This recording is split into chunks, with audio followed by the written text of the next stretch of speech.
Good morning, everyone. I know people are still coming in through the security checks and all that, but we need to get started. I'm Tom Nagorski, Executive Vice President of the Asia Society. Welcome to all of you. So glad to have you with us in this frenetic and busy UN General Assembly week of events just a little bit south of here. We know that getting around the city, and particularly the east side of Manhattan, is tricky. So we're glad that you are here, our members, our trustees, PC Chatterjee, great to see you. Here, members of the diplomatic community, and of course, Minister Jaishankar and his delegation from India. We are delighted, sir, to welcome you back to the Asia Society. And speaking of busy and frenetic weeks, the minister's next stop is a meeting with his Prime Minister, Mr. Modi, and President Trump. So we are happy to be a warm-up of sorts for that. As most of you know, this institution has a long and rich tradition of programming about India. Not just in the policy and current affairs space, but also the world of art and culture in particular since our founding. 1 year ago, we hosted a marvelous season of India here, the anchor of which was a show in our galleries upstairs about the artists who were known as the Bombay Progressives. Just a week ago, here in this auditorium, we were hosts for the 2019 edition here in New York of the Jaipur Literature Festival. A quick word about coming events here at the Asia Society, and they're all under one theme. Just really in the week ahead, frankly, if you're interested in Asia and policy and current affairs matters, then you might as well make this building your home for the next several days. Later today, we invite you to return if you like, or just maybe stick around the neighborhood. You can hear from the Foreign Secretary of the Philippines this afternoon. He will be here, part of a Kevin Rudd doubleheader of programs with Asian dignitaries. Here tomorrow, the Prime Minister of Thailand. The day after that, the Prime Minister of Pakistan. Monday next, we welcome the leader of the Afghan delegation. The National Security Advisor of Afghanistan will be here at the Asia Society. These things are always in flux. Things are added, changed, so the best bet is to keep a close eye to our website, asiasociety.org. That is also, by the way, where you can watch programs after they're done if you've missed them. I also want to welcome those watching from around the world. As always, those who are not in this room can send questions via email. Just send an email to moderator@asiasociety.org or using the Twitter hashtag for these events. That's Asia Society Live.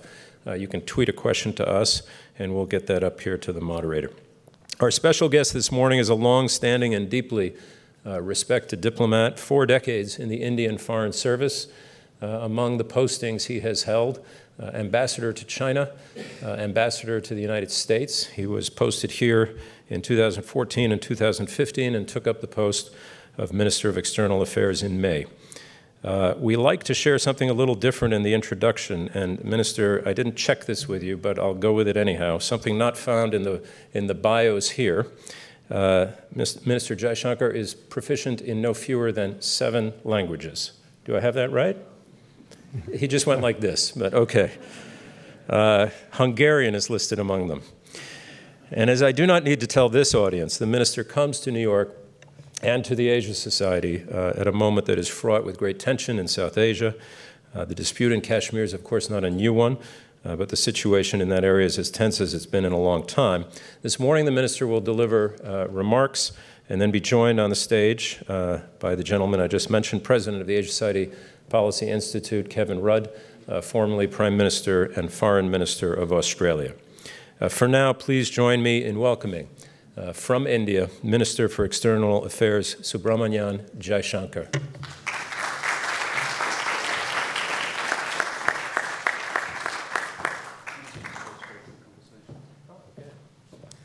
A change of plan, we're going to go straight to conversation, so now you can applaud one more time.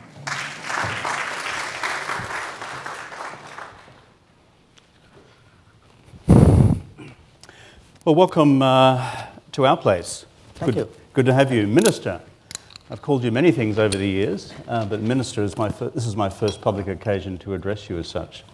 So a bit like me, you began as a career diplomat, but you're much more successful than I was at that.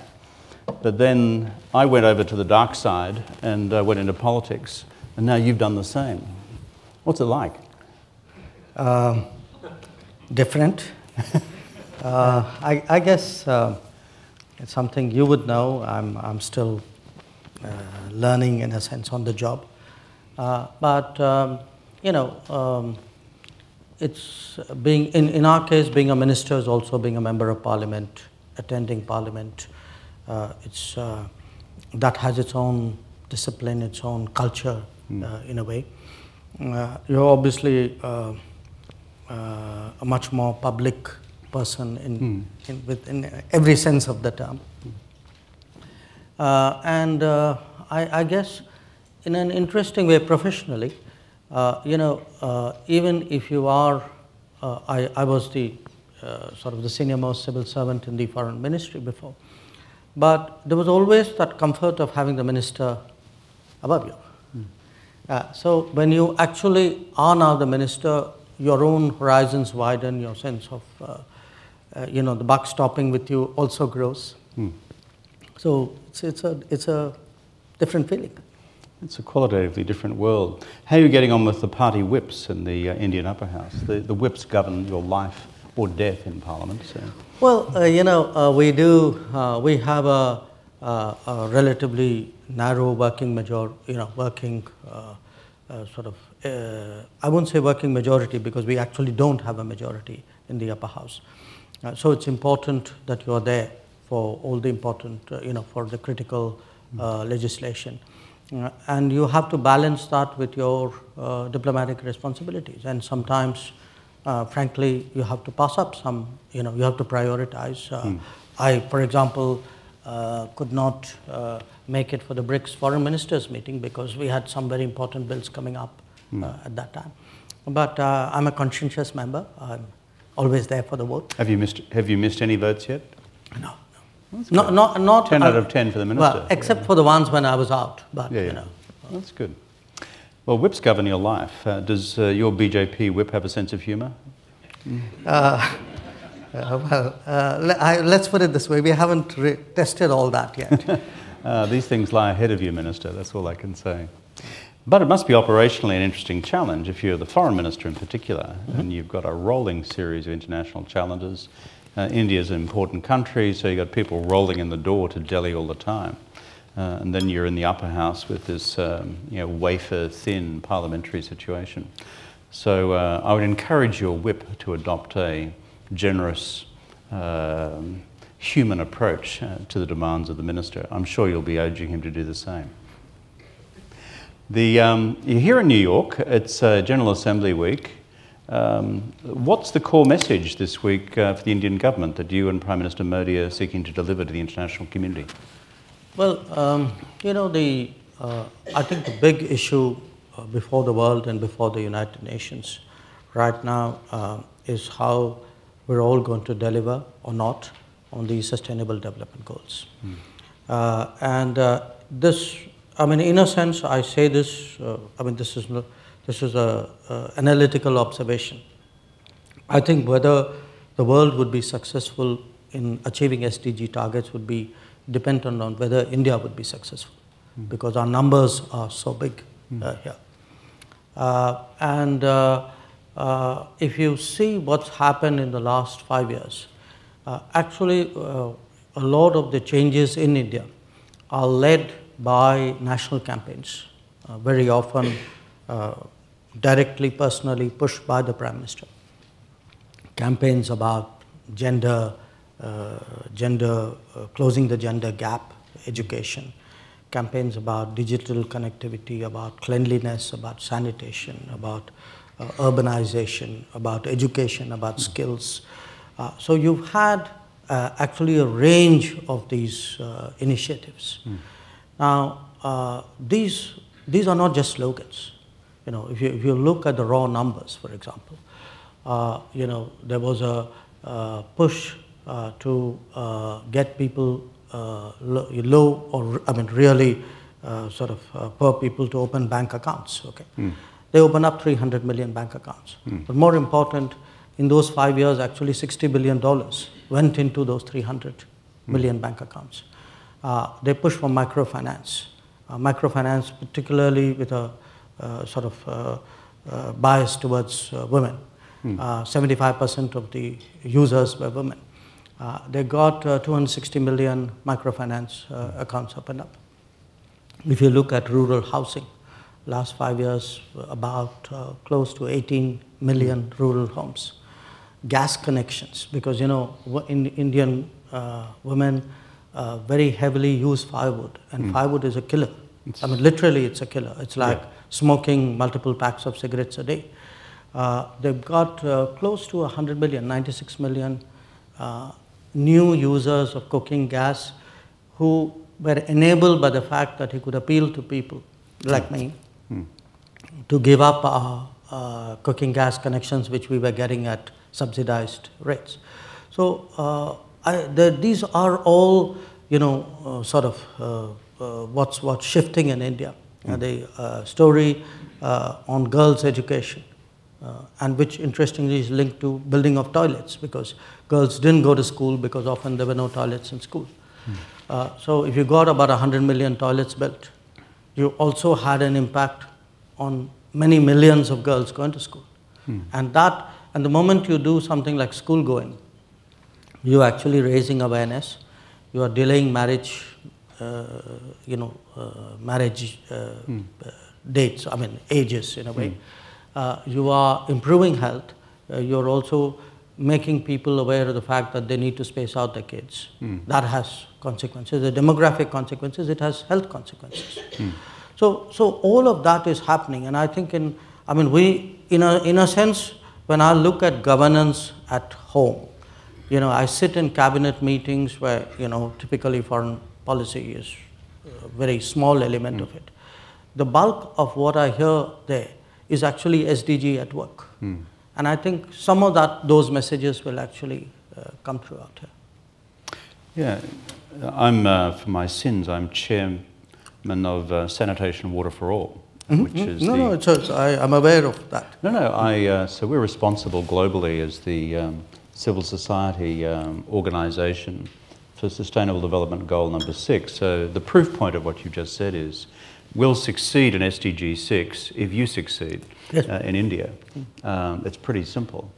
And having been to India many times, and most recently when you are doing a major public promotion for Swachh Bharat, which is Prime Minister Modi's program for Clean India, including the principal question of ending open defecation and dealing with the widespread availability and use of toilets. I mean, the numbers are impressive. And I'm aware of the domestic debate about whether the numbers are all real or not, but let's just say you take a 10 or 20% discount. Could I comment on that? It's still a big achievement. Yeah. Look, let me tell you what proves that the numbers were real. The fact that the numbers... He'd become a politician already. Okay. The numbers are real because finally they gave you real numbers in the voting booth. Yeah. If you ask the question, why did the government led by Mr. Modi not just get re-elected, got re-elected by about, I think, almost 8 to 10% votes more than they had. Those numbers led to these numbers.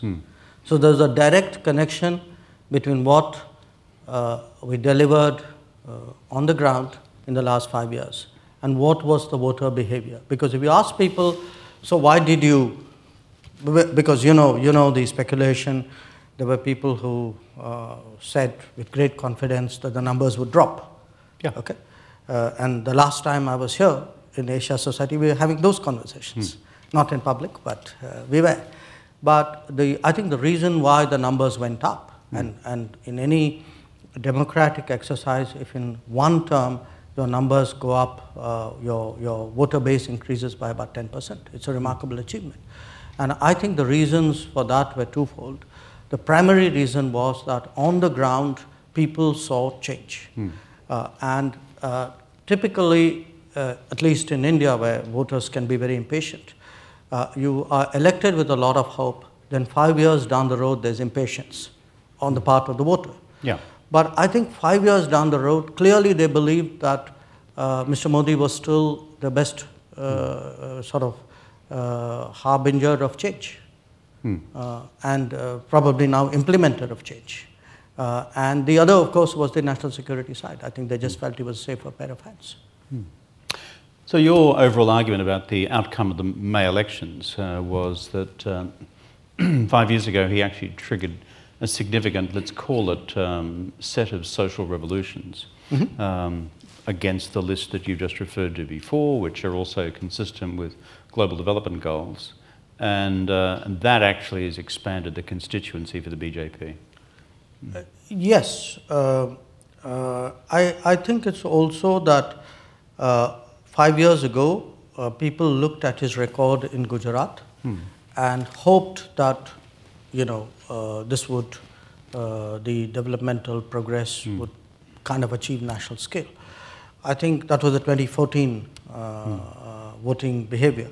I think the 2019 voting behavior was, okay, we've seen him for 5 years, we've seen what his government looks like, we've seen how serious he is about delivering on all of this, and we actually believe this, So they're starting to see evidence, and therefore let's give him another term and see where he can take us. Good. You mentioned the Sustainable Development Goals. One of them deals with climate, and of course you've got the UN Climate Summit this week as we prepare for 5 years into the Paris Treaty. What's India's formal policy? What are your Paris commitments?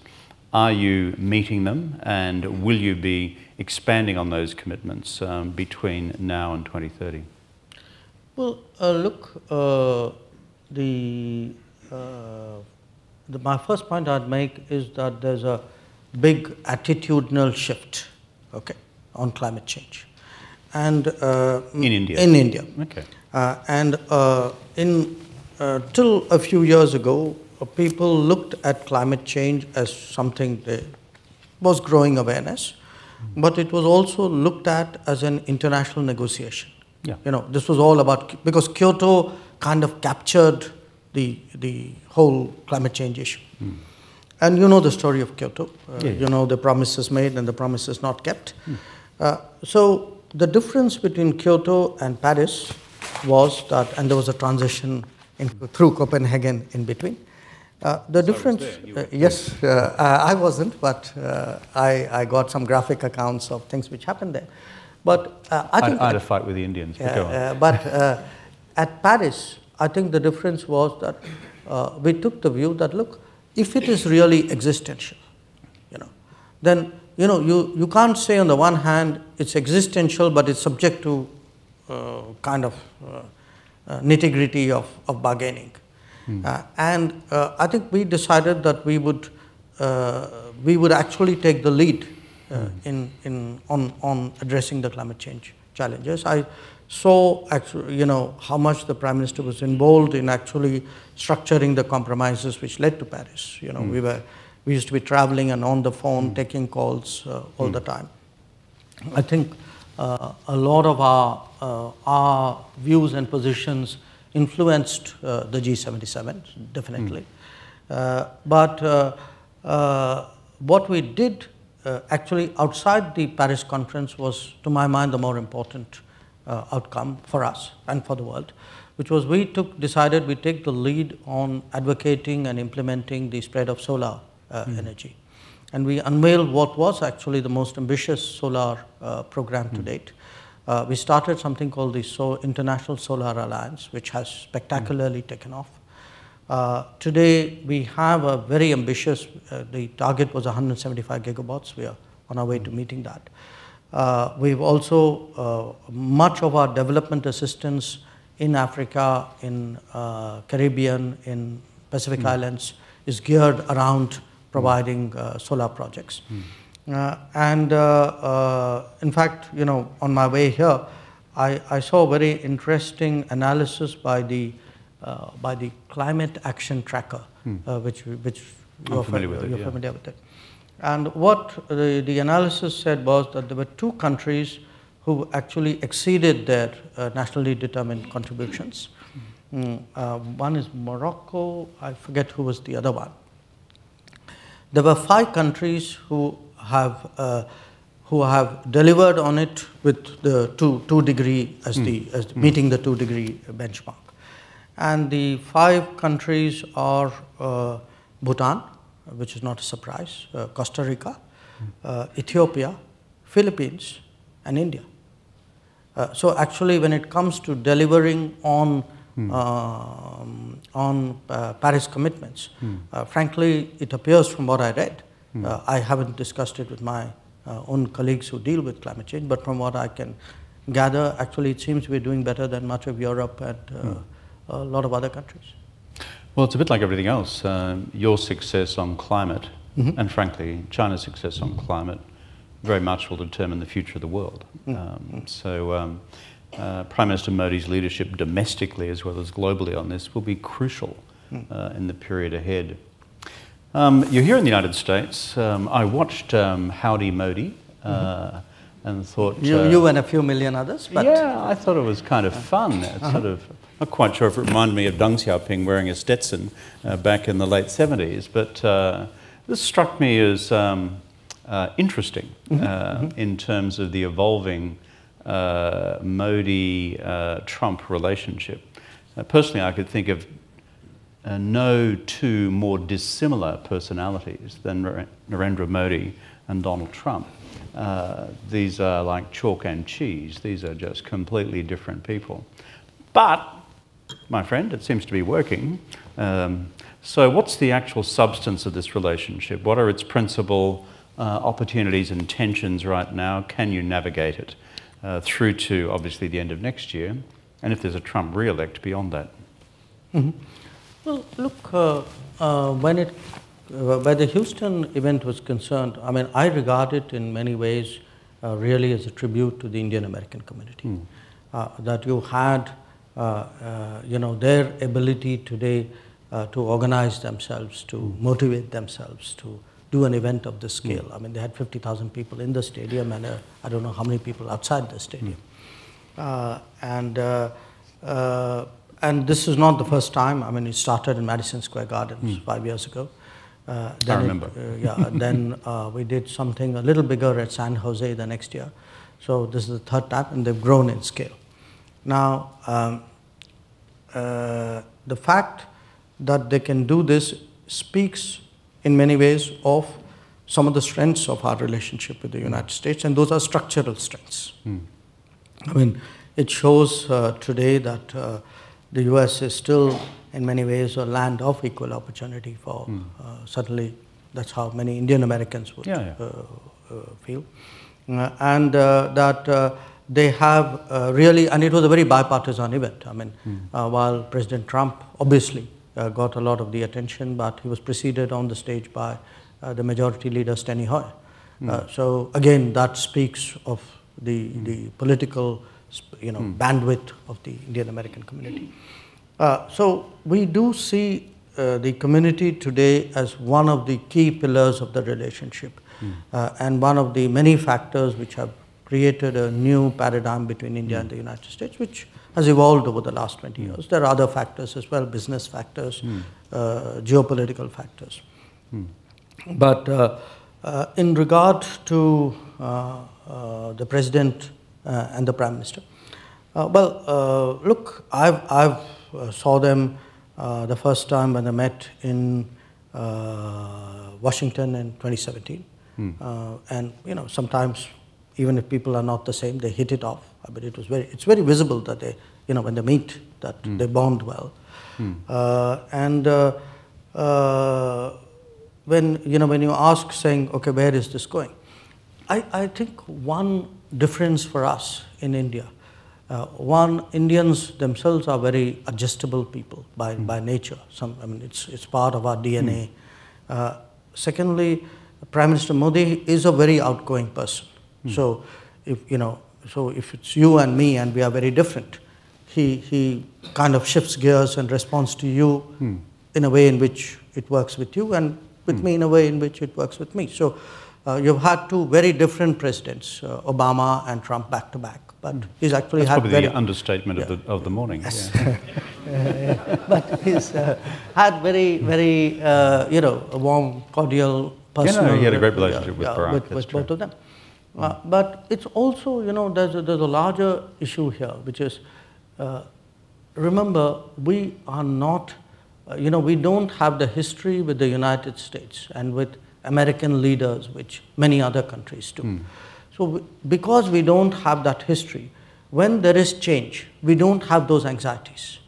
You know, a large part of what you see in East Asia or what you see in Europe are actually leaders fretting, because today's reality is a departure from the norm. Okay. With India, there was no norm. We were still a relationship very much in progress.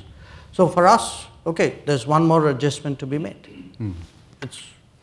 So the trade dispute, which has been long-standing now between the Trump administration and your government, can you get an agreement? And are you now singing from the same song sheet on the Quad and China?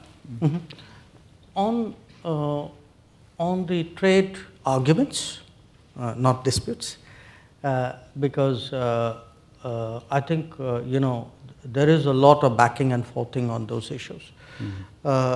Look, the US today has taken a certain approach towards its trade relations with the entire world. So what's happening in the case of India is not unusual. In fact, I would say compared to some of the more public arguments they had with other countries, and some of those are disputes. Ours is, to my mind, much more manageable in many ways. So they're not, I mean, trade issues by nature are not also easy to resolve. That's why trade negotiators make a living. But I wondered what they did. They're making a living. Yeah. My expectation is, and in fact, my trade ministerial colleague is also in town today. That look, we'll work our way through it. I mean, we will agree on some things. We probably may not agree on everything. There'll be issues we don't. It's not. There's no sort of finite deadline on which all of these things work. These are ongoing conversations, because trade is ongoing and new things. You know, a few years ago, for example, data issues were not even there on the radar. Today, you know, we may have differing perspectives on a matter like that. Or some years ago, steel was really not a subject of dispute or even argument. So trade will keep changing. But here's the good news. I am encouraged when more attention goes to that zone, because it actually means there's more activity happening there. The larger the trade, the more the arguments. I'd agree. But I won't let you slide off Quad. So where's the, is there a common Indian and American strategic view of China? Is there a common view of the Quad? You're going to bring the Australians in from the cold on Malabar? What are you going to do?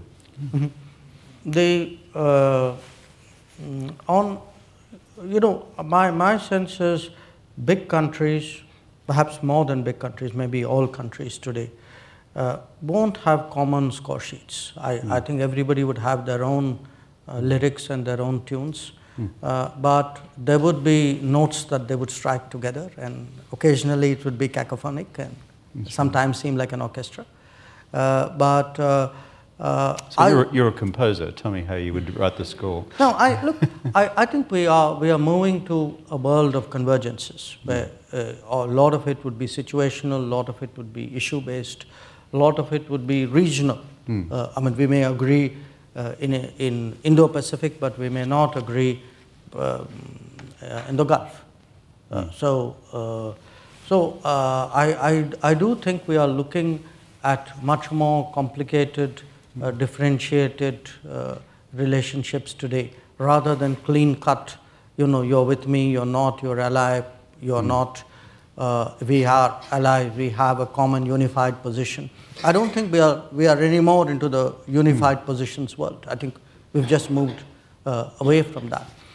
So there would be, you know, where the Quad is concerned, right now, till now the Quad's been largely at the official level. We are exploring how to raise it beyond that. Now, the Quad's largely been discussing maritime security, connectivity, terrorism. These are issues on which these 4 countries, India, Japan, Australia, US, happen to, they're democratic countries with very strong similarity of approaches on these issues. That's not to say we agree. I mean, let's say an issue like climate change. Our position with each one of the Quad countries, we would have, I won't say disagreements, but clearly very different positions.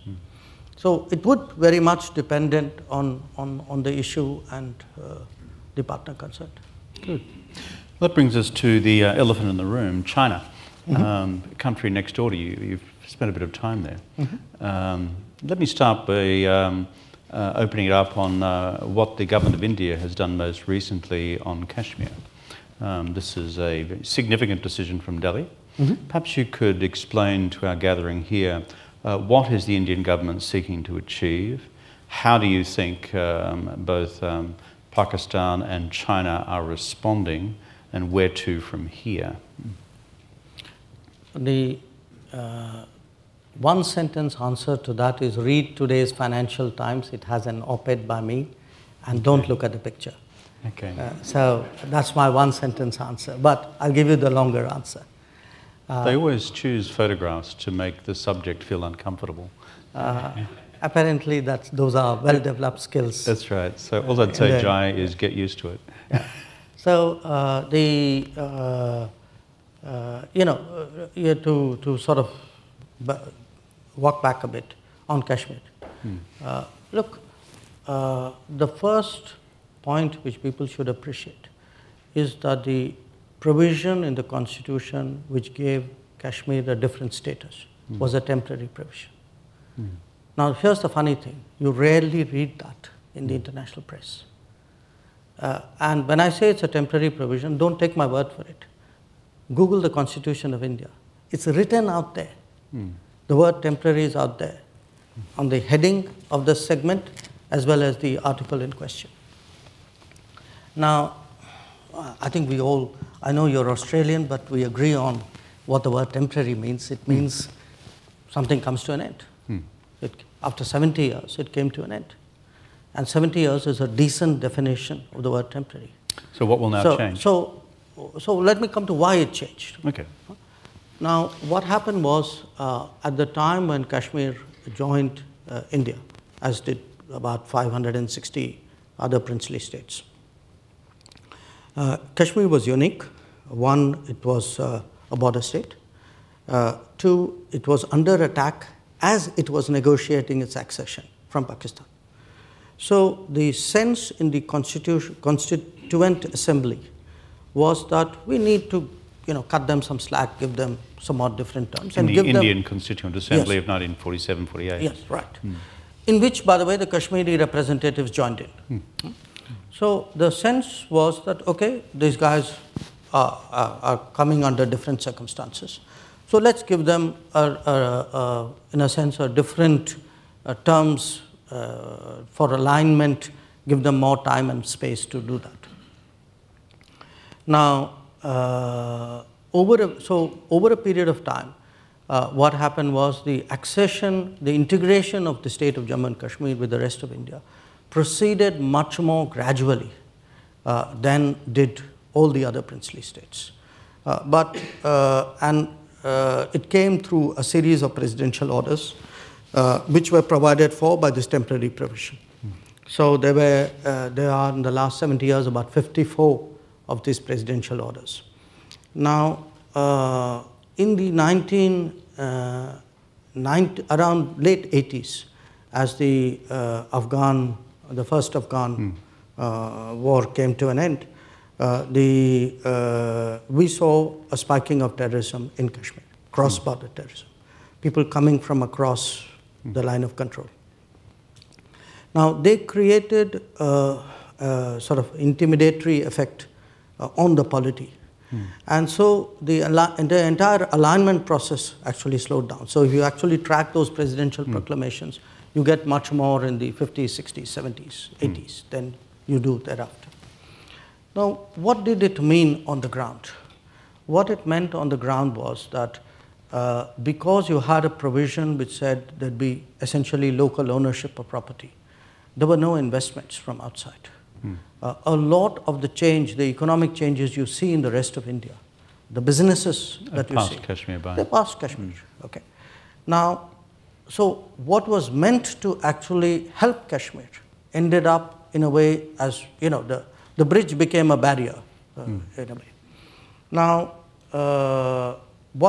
it had political consequences and eventually national security consequences, because when you didn't have enough activity and therefore not enough jobs, and then people blamed Delhi for not having enough jobs, we were spending 10 times, from Delhi's perspective, 10 times on an average Kashmiri, which we're spending on an average Indian citizen. But yet the feeling was, well, you know, we haven't seen what's due to us. So the lack of development, lack of opportunity actually created a sense of alienation. Alienation to separatism, separatism used for terrorism. And the story of Kashmir, because people, you know, somehow there's a suggestion that things have become worse and, you know, something changed for the worse on August 5th when this legislation was passed. Look at the 30 years before that. There were about more than 40,000 people have died in Kashmir. Okay? And it isn't just those numbers. I mean, you look, you had on the streets of Srinagar, you know, senior police officials lynched in broad daylight, you know, eminent journalists killed. You had military personnel going home on leave, pulled out of their homes and tortured and killed. That, I mean, that in a sense gave you a, you know, a feel for the state of affairs before. Now, when there were also interesting socio-economic consequences. Because national laws did not automatically apply to the state of Jammu and Kashmir, pretty much the progressive legislation which has been enacted in India over the last 20 years has passed that state. So it's still a state where, you know, women's property rights are less than men's. A state where, say, domestic violence laws don't apply, juvenile protection laws don't apply, right to work, right to education, right to information doesn't apply. The affirmative action programs that you had in the rest of India don't apply. So you know, you actually have socially bypassed that state, you have economically disadvantaged that state, you've created a national security problem for yourself, you've created an integration challenge. So when we came back to power, I think there was a long, hard look at what are our options. And the options were either we do more of the same, knowing it doesn't work, or we do something different. So I think the choice was, okay, we will do something different. Now when we did that something different, and something different, by the way, has no implications for the external boundaries of India. I mean, we are not, we are sort of reformatting this within our existing boundaries. It obviously drew a reaction from Pakistan, it drew a reaction from China. There were two very different reactions. I think for Pakistan, it was a country which has really created an entire industry of terrorism to deal with the Kashmir issue. I mean, in my view, it's actually bigger than Kashmir. I think they've created it for India, but let that pass for the moment. Who now see that investment of 70 years undercut if this policy succeeds. Okay? So theirs is, I think, today a reaction of anger, of you know, frustration in many ways, because we've built an entire industry over a long period of time. What do you think they will do? They've said a lot, but what will they do? Yeah, but let me close out the China bit. I think the China bit, the Chinese, I think, misread what was happening there, which was they reacted to the fact that the state today constitutes 2 union territories. Now, I don't know why they believe that it impacted on them. I went a few days after the legislation to China and explained to them that, you know, as far as they were concerned, nothing had changed. India's boundaries had not changed, the line of actual control had not changed. So that was the conversation we had with them, but obviously, you know, the Pakistani sort of challenges of a very different order. In respect of what will they do, your question? Look, they have to they have to accept, and this is not a Kashmir issue, it's a bigger issue than that. They have to accept that the model which they have built for themselves no longer works. That you cannot, in this day and age, conduct policy using terrorism as a legitimate instrument of statecraft. I think that's at the heart of the issue. So, I mean, we have no problem talking to Pakistan, but we have a problem talking to Terroristan. And they have to be one and not be the other. Moving to the broader relationship with China, I watched with keen interest Prime Minister Modi's discussions with Xi Jinping, I think from memory, in Wuhan, in that 2 or 3 day meeting from memory a couple of years ago.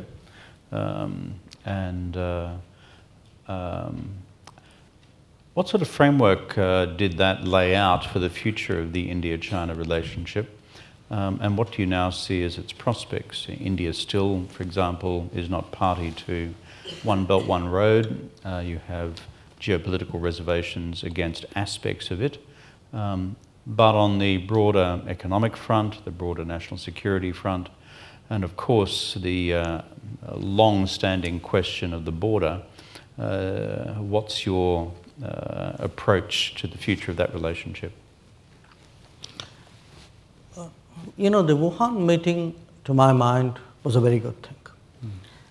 It was very good because the two countries today have very strong leaders, both with, you know, strategic visions and a sense of the world and a sense of their country's destiny in the world.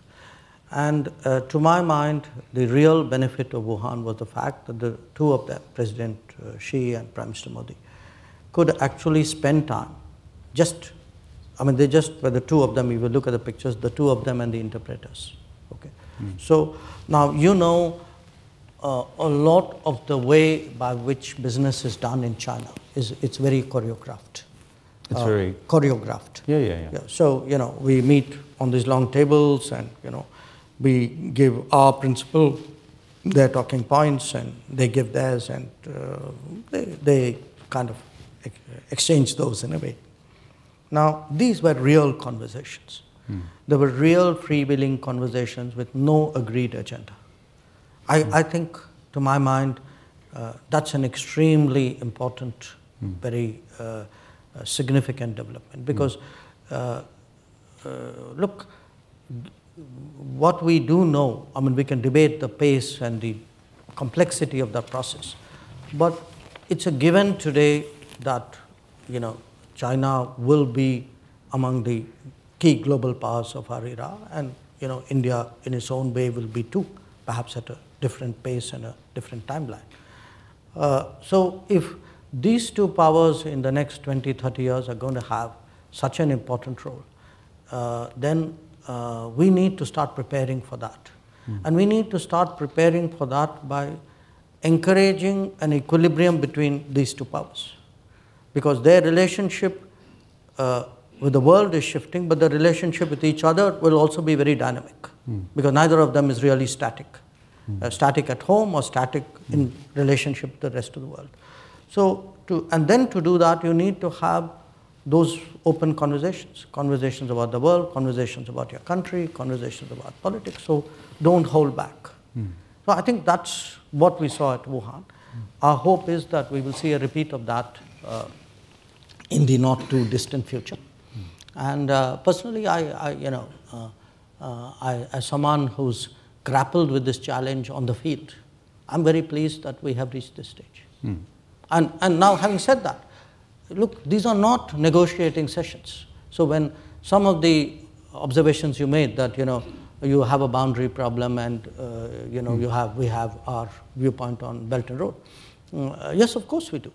But there's a time and place to talk that and to negotiate that. This is not a negotiation between the two leaders. This is really the two of them sort of discussing, exchanging, you know, looking at the world in the sort of big picture sense of the term. If you think of China's future, and you mentioned before China's trajectory in terms of becoming a global great power. The economic trajectory has been there for some time, and India has its own trajectory. If you look at some of the current challenges facing China's own political economy model as it seeks to sustain growth, and this very difficult relationship between party and market, between state-owned enterprises and private firms, and you see the ebb and flow of this policy debate within China itself flowing through to slower growth rates for the Chinese economy in the last few years. Does Delhi see this as a potential opportunity for itself to accelerate its own domestic market economic reforms? By which I mean, now you've got a whole lot of capital in this country, from this country, the United States, which is disinvesting from China because of not just the uncertainties of the trade war between the two, not an argument, not a dispute, but a war, and an uncertainty about whether this leads in a broader direction of economic decoupling. So I'm not into the binary business as a matter of policy preference, but I wondered whether our friends in Delhi had seen some shift in global perceptions of the, as it were, eternal riches of the China market relative to what India could now provide. Well, look, I would make a set of points and you can connect the dots. Number one, what is happening in China is not, economically, is not unexpected. I mean, everybody knew that the economy would mature, and as it does, growth rates would not be what they were earlier. So that's my first point. Secondly, where India is concerned, you know, we are in it certainly on the economic side for ourselves. I mean, if I would make myself a more attractive destination for foreign investment and even for domestic investment, not because it's a foreign policy issue, because it's an economic, it's economic common sense. So today, let's say if I cut my corporate tax, which is what we did last week, with the intention of spurring investments. That's an Indian decision for India. You don't take that saying it's not part of a larger foreign policy strategic design. When we are open today to Chinese investment in many sectors. In fact, in the last 5 years, we've seen an increase in Chinese foreign investment, FDI. We are obviously very open to it from the United States. If for whatever reason, US supply chains are shifting, relocating, and may not be only from China. I mean, they could be from other countries as well. I mean, we'd be happy to host them. That's very much our. So there is a sort of merit in doing it for its own sake, not necessarily as part of a calculation on China. Now we've got a few questions from the audience, so I will select these in a degree of difficulty, if that's okay, because I know you can happily accommodate to whichever of these. What does Pakistan need to do as a precondition for Kashmir talks? Okay, you want me to go question by question? Yeah. Okay. Sure. No problem. Look, I think we're getting this wrong. First of all, Pakistan has to do something for its own good, and if it does that, it would enable a normal neighborly relationship with India. The issue between India and Pakistan, I mean, it's not like we agree on everything else and we have a wonderful relationship and there's a Kashmir issue. I mean, we had an attack on Mumbai city. The last time I checked, Mumbai city was not part of Kashmir. So if Pakistani terrorists can attack states and regions which are far removed from Kashmir, we got to recognize there's a bigger problem out there. So what's the problem? The problem is really a mindset. I mean, look, what we have today. Every time there's a change of government in Pakistan, somebody says, look, first of all, it's new and nothing to do with the earlier guys, it's all their fault. Second position, by the way, it's nothing to do with us as a country, it's all the Americans. You know, the Americans taught us the bad habits by doing the Afghan jihad. We were good people till you came along. By the way, I know you're not an American.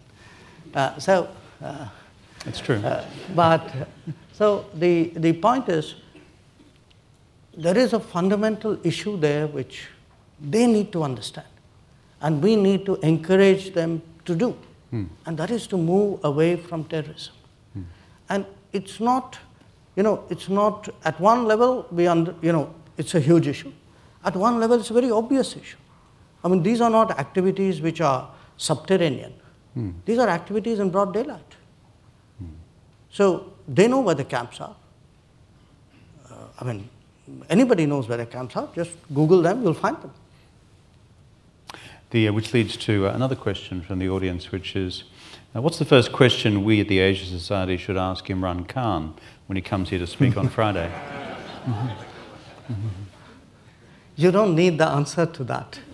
I just thought I'd try. And here's an interesting one. Someone in the audience has a genuine sense of humour. Donald Trump has offered to mediate and help on Kashmir. Will you be taking up his offer? I'll move on to any other questions from the audience. The one point I was going to raise, well, there's a question here. I'll take this one from this gentleman. Mike's coming to you, sir. Yes, my name is Farooq Siddiqui, and I am from Kashmir. The foreign minister spoke about the instrument of accession, that the Maharaja, when acceded to India, it was on the basis of three conditions. One was the foreign policy, the other was the defense, and the third was the communication. That time, there was no constitution of India. So the Constitution of India came into being in 1950, right? 26 November. Yeah, 49. That's when it was finalized. So Article 37, 370, and Article 35A, which is two separate things. 370 article was provided in the Constitution of India to honor the instrument of accession, which Indian government took to the United Nations as a proof that that Kashmir has acceded to India on the basis of those instruments of accession. You need to move to your question, sir. Yes, my question is that how is it possible that India can remove this particular condition of 370 and 35A, because it reflects the instrument of accession. I get it.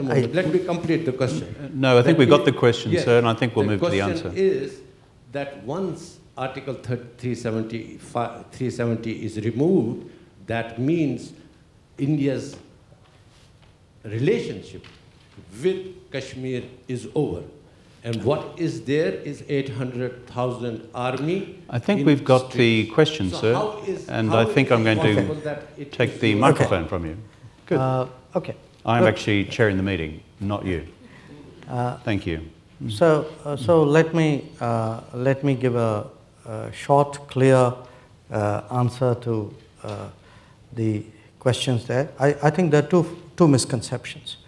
Number one, a misconception that the instrument of accession which was signed by the ruler of the state of Jammu and Kashmir was different from those of the others. In fact, you can again, this is public information, I have it on my phone.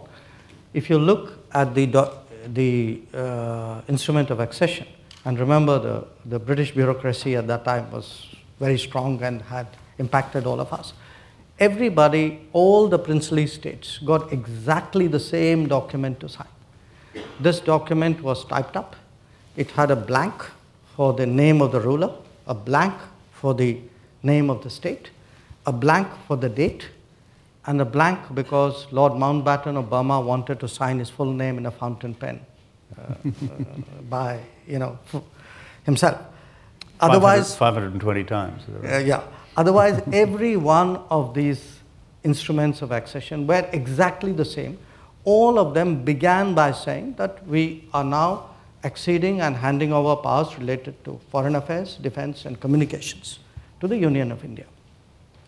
Now, the constitution-making process which happened thereafter, from 1947 till 49, involved them, all the princely states, now aligning with the constitution in the making.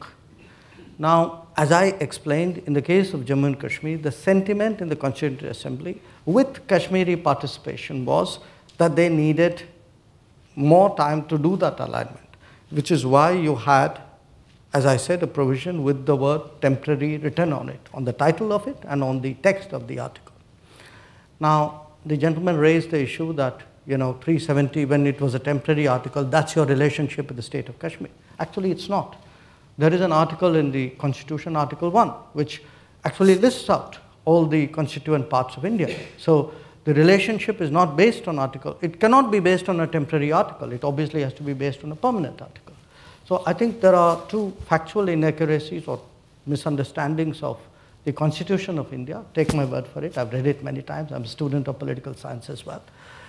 So I would respectfully urge you to go back and look at the Constitution of India. Let me just flick beyond Kashmir to Afghanistan. Mm-hmm. What do you see as being the optimal landing place for the negotiations between the Taliban and the Americans, but more broadly for the long-term stabilization of the country? And where does Indian policy fit?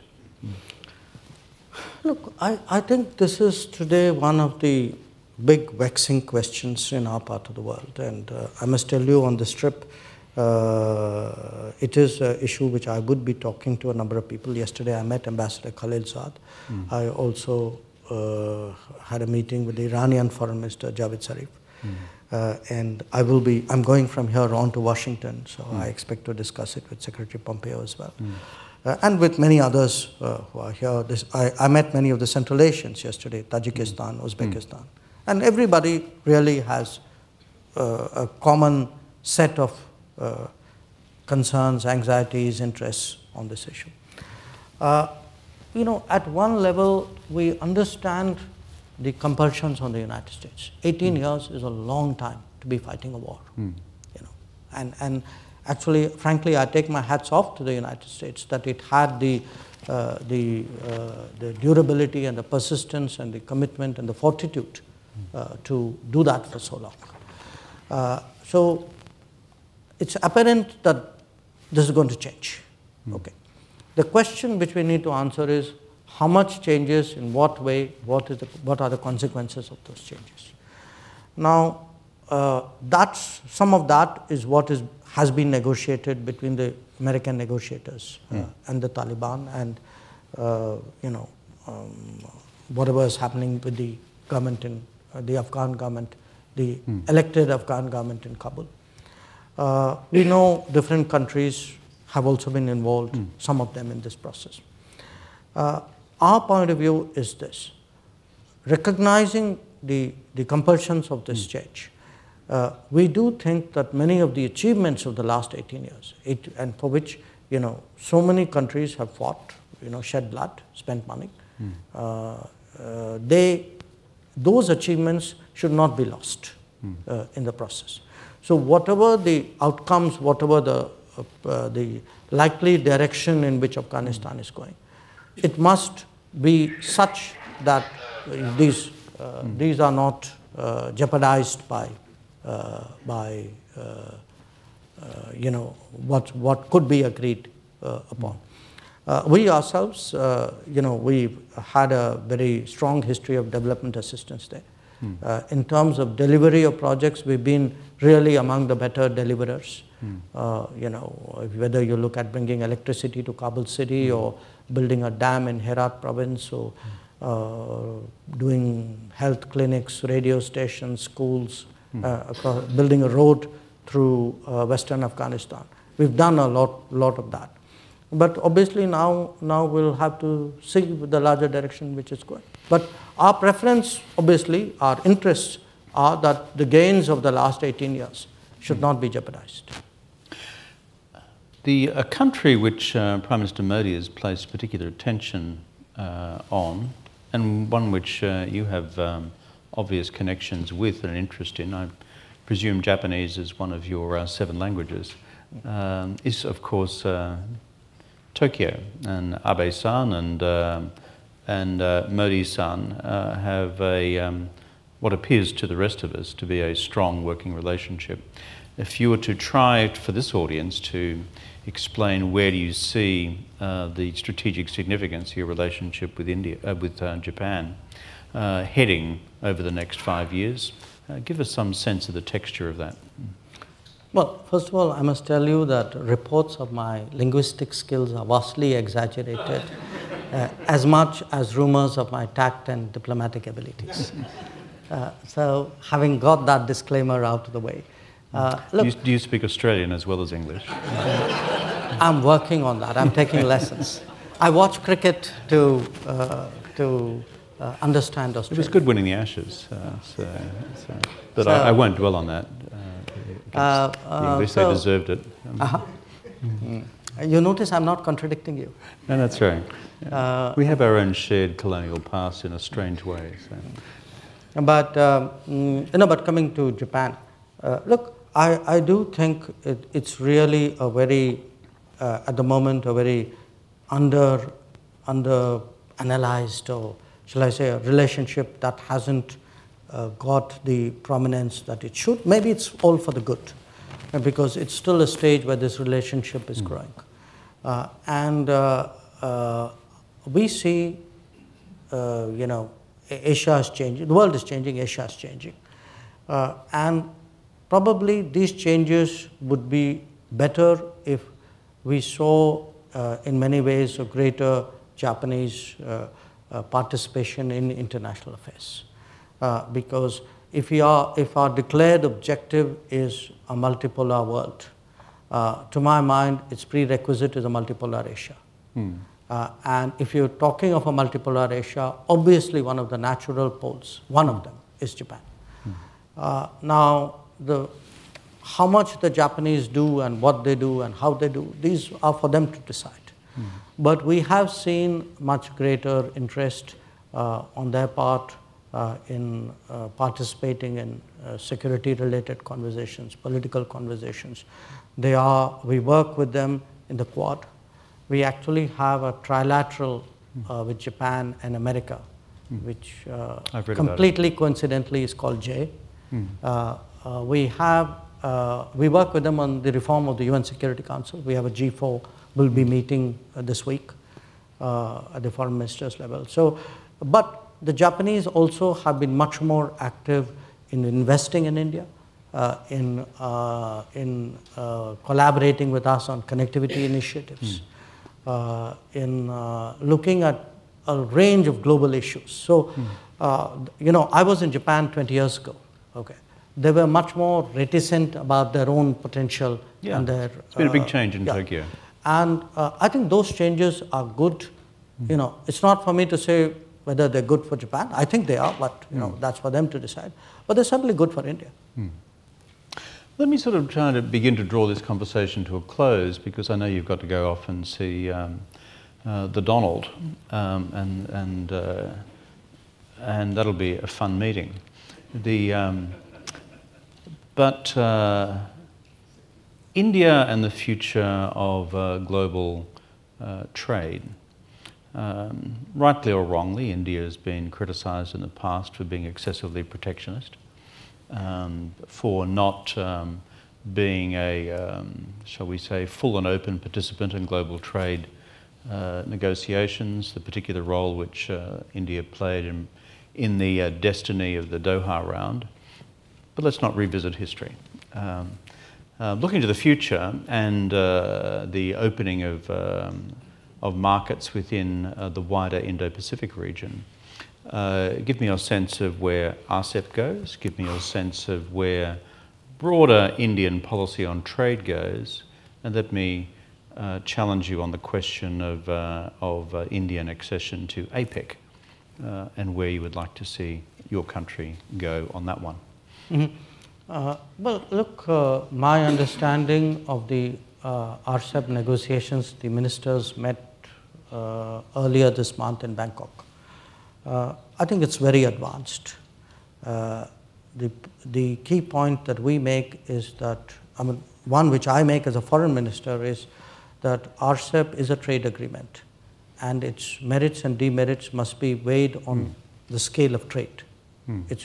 It has political, strategic implications and connotations, but they cannot be the principal criteria of evaluating a trade agreement. A trade agreement must stand on its own feet. There must be good trade offers out there to justify that agreement. Now, what are the big concerns? I mean, a big concern, of course, is we have free trade agreements with many of the current RCEP participant countries. So the new ones are the important ones because we don't have agreements with them at all. One is China, one is Australia, one is New Zealand. They each, have their own particular complications and wrinkles. We have a big trade deficit with China, which everybody knows, which is a source of concern for Indian business. So how well are these challenges addressed? How well are challenges of, and there are creative solutions. I don't think this is beyond the realm of imagination. I think trade negotiators can find fixes in terms of coverage and time, and there are answers there. There are another set of issues, my understanding again is these relate to services, which is really they've got to be good services offers on the table because it's something which is important for India. So I think the call would be, look, if those gaps are closed in the near future, then the chances are high that we would have an RCEP. Now, in terms of what you said about the APEC, India has been steadily pulled eastwards. Okay, it began in 1992 with what was called the Look East. But the Look East, we really looked at Southeast Asia in many ways as a sort of a model, as a lesson, and as a justification for changes which we were trying to do, and an inspiration for those changes. Now, in the 25 years that have passed, Look East became Act East because the connectivities got built up, the conversations expanded, the relationships expanded. So today we have security relations with all these countries, which we didn't have before with the ASEAN 10. We have many more flights, we have a lot of investment, a lot of Indian companies operating out there. Now, the next stage was to go beyond to Indo-Pacific. And Indo-Pacific because beyond the ASEAN, we actually found that today our principal trade partners are actually China, Japan, Korea, and to a large extent Australia. So we've actually, if you looked, for us the center of gravity in terms of our economic interests and consequently of our strategic interests has steadily shifted eastwards. So, and given the other developments which have happened, the repositioning of America, the rise of China, a lot of the artificial silos between the Indian Ocean and the Pacific Ocean have also become irrelevant. So you have the Indo-Pacific. So for me, if you actually do the RCEP agreement and you have, and that becomes your economic trade framework, and you have the Indo-Pacific as your strategic approach in a way, then obviously that brings you that much closer towards APEC. I mean, APEC has its own process challenges, but to me the case for APEC would grow with this. Yeah, I mean, my argument about APEC is simply, and not just that it was an Australian idea 25 years ago, but it's actually worked for all the member states in its own crazy way. Not least because all of these disconnected economies in various stages of economic opening at the official class level were forced to work with each other for the first time. And so suddenly they found colleagues and friends in the relevant ministries, whether it's civil aviation or domestic energy or God knows whatever, from whether it's Laos, the Philippines, South Korea and wherever, and they're all in this thing together. It was quite interesting. And in fact, it was largely domestically driven, which is why I've always seen it as being a great thing for India in itself, but also for the wider region to have India as a party to this I think, useful pan-regional institution when we still don't have a pan-regional security body, which I think is still a missing element in our architecture. And we've been privileged today to have the Foreign Minister of India with us to spend some time. I'd like you to express your appreciation in the conventional fashion. Thank you. Thank you. That's a pleasure. It was good. It was a good conversation.